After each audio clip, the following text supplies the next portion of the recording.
गोपियां सब कहने लगी नाथ प्रकट हो जाओ ना।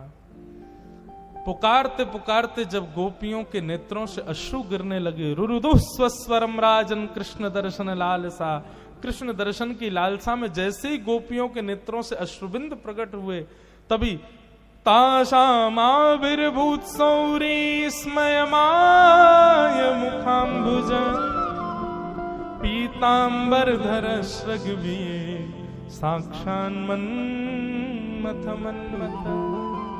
पीतांबरी पहन करके रास राशेश्वर श्री राधा रमण लाल समस्त गोपियों के मध्य में प्रकट हो गए। बोलो रास राशेश्वर भगवान की।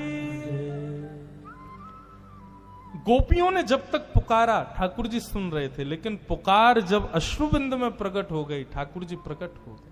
बंधुओं, यदि कथा सुनते सुनते भगवद याद स्मृति करते करते कभी नेत्र सजल हो जाए तो यही सोचना श्याम सुंदर ने छुआ है आपको, ठाकुर जी स्पर्श करके गए, तभी कृष्ण विरह के अश्रु प्रकट होते हैं।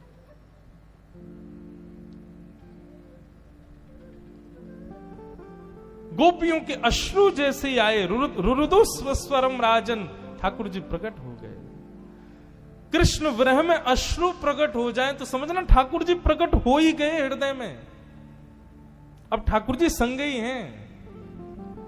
ठाकुर जी प्रकट हो गए, सब गोपियों ने ठाकुर जी को पकड़ लिया, बोले कहीं दोबारा नहीं भाग जाएं।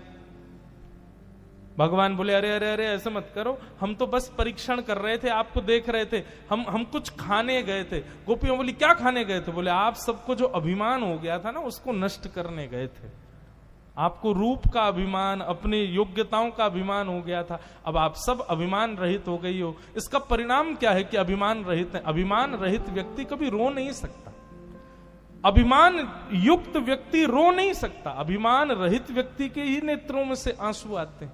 और एक और बात, संसार के लिए नहीं, भक्ति प्राप्ति, भगवत प्राप्ति में यदि किसी के नेत्र सजल हो रहे हैं तो निश्चित है कि वो अभिमान रहित है। गोपियों के नेत्रों के अश्रु प्रमाण दे रहे हैं कि वो अभिमान रहित हो चुकी हैं। ठाकुर जी बोले अब हम रास नहीं, अब हम महारास करेंगे। और जितनी गोपी थी उतने कृष्ण ने रूप धारण कर लिए और वृंदावन की भूमि में यमुना के तट पर महारास हुआ। आहा, कैलाश पर बैठे हुए महादेव नेत्र खुल गए। पार्वती जी से बोले रक्षा करना कैलाश की, हम जा रहे हैं। बोले कहां जा रहे हो? बोले वृंदावन जा रहे हैं, क्योंकि जगत नियंता जगदाधार जगदीश्वर आज महारास कर रहे हैं। जैसे ही महादेव वृंदावन आए, गोपियों ने द्वार रोक दिया। बोले कहां घुसे जा रहे हो? महादेव बोले मैं भी रास में जाऊंगा भीतर।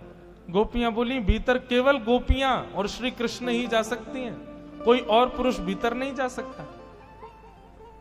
महादेव बोले अभी आपको बाह्य रूप से मैं पुरुष दिख रहा हूं, पर भीतर से देखो मैं भी एक गोपी हूं, मेरे भी प्रत्येक रोम कृष्ण को चाहता है।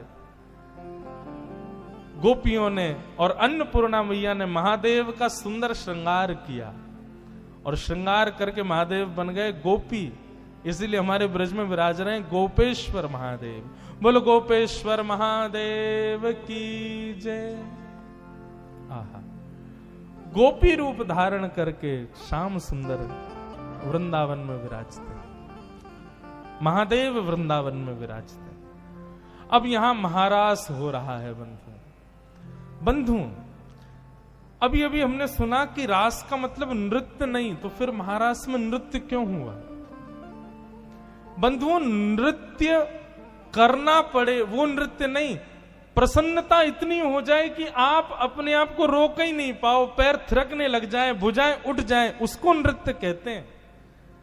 कृष्ण प्राप्ति से गोपियां इतनी प्रसन्न हो गई कि फिर शरीर का जो भाव प्रेम था वो नृत्य के रूप में बाहर आने लगा, इसलिए नृत्य हुआ।